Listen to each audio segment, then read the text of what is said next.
हस्ब वादा यानी कि नमाज इशा तो फौरन बाद अल्हम्दुलिल्लाह अज दी इस कॉन्फ्रेंस का आगाज़ कर रहे हैं और मैं इस कॉन्फ्रेंस के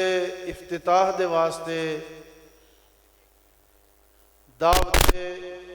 तिलावत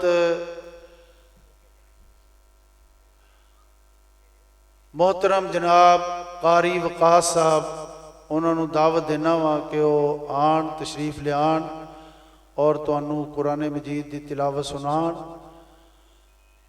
मेरी जितों तक आवाज़ जा रही है हमातन गोश हो के कुरान मजीद की तिलावत सुनो ऐन तवज्जो दे नाल। ये साडे उत्ते फर्ज है। अल्लाह ताला ने हुक्मन फरमाया है इज़ा कुरिअल कुरआन फस्तमिऊ लह व अनसितू लअल्लकुम तुरहमून कि जदों भी कुरान पढ़िया जाए फस्तमिऊ लह कुरान नू इंतहाई गौर दे नाल सुनो और व अनसितू और खामोश हो जाओ लअल्लकुम तुरहमून ताकि तुहाडे उत्ते रहमतां कीतियां जान, तुहाडे उत्ते रहम कीता जाए। तो ये कुरान मजीद का अदब है, एहतराम है कि जो कुरान मजीद की तिलावत की जाए ऐन तवज्जो दे नाल और साडे उत्ते एक कैफियत तारी होनी चाहिए कि भाई बस खामोश हो जाओ, कुरान मजीद की तिलावत हो रही है, खुद भी खामोश हो जाओ, अदब दे नाल सुनो, गौर दे नाल सुनो, तवज्जो फरमाओ। तो कुरान मजीद के आदाब दे विचों पहला अदब यह है कि कुरान मजीद नू इंतहाई गौर दे नाल सुनो और खामोश हो जाओ। तो मैं इंशाअल्लाह उम्मीद रखना वा कि कोई अपना नहीं चलाएगा, कोई और किसी तरफ तवज्जो नहीं करेगा जब तक कुरान मजीद की तिलावत होएगी। इंशाअल्लाह ताला असी ऐन तवज्जो दे नाल सुनांगे। क्यों जी इंशाअल्लाह बोलो, कह दो इंशाअल्लाह। जे नहीं निकलती जाके खाना खा के हो यार इंशाअल्लाह। तो मोहतरम जनाब कारी वकास साहब हुण तुहानू कुरान मजीद की तिलावत सुनाएंगे। अऊज़ु बिल्लाहि मिनश शैतानिर रजीम बिस्मिल्लाहिर रहमानिर रहीम वमा कान लिमुमिनिन वला मुमिनतिन इज़ा क़ज़ल्लाहु व रसूलुहु अम्रन अन यकून लहुमुल खियरतु मिन अम्रिहिम वमन यअसिल्लाह व रसूलहु फ़क़द ضل ضلالا मुबीना।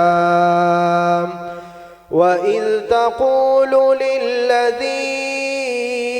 أنعم الله عليه وأنعمت عليه أمسك عليك زوجك واتق الله وتخفي في نفسك ما الله مبديه وتخشى الناس والله أحق أن تخشاه فلما قضى زيد منها وطرا زوجناكها لكي لا يكون على المؤمنين حرج في أزواج أدعيائهم إذا قضوا منهن وطرا وكان أمر الله مفعولا. ما كان على النبي من حرج فيما فرض الله له سنة الله في الذين خلوا من قبل وكان أمر الله قدرا مقدورا الذين يبلغون رسالات الله ويخشونه ولا يخشون أحدا إلا الله وكفى بالله حسيبا ما كان محمد أبا أحد من رجالكم ولكن رسول الله وخاتم النبيين وكان الله بكل شيء عليما يا أيها الذين آمنوا اذكروا الله ذكرا كثيرا وسبحوه بكرة وأصيلا هو الذي يصلي عليكم وملائكته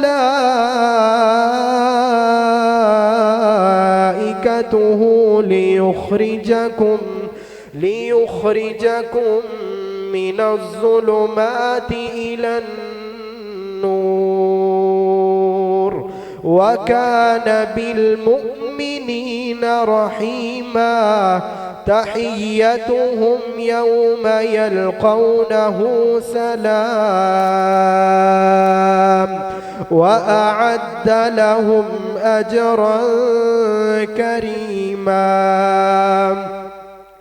يا أيها النبي إنا أرسلناك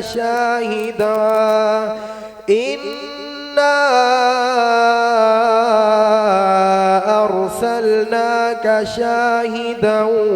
ومبشرا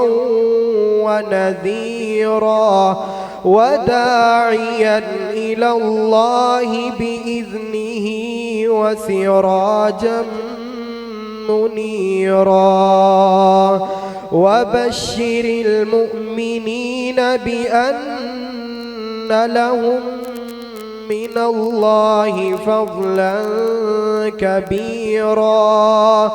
ولا تطع الكافرين والمنافقين ودع أذاهم وتوكل على الله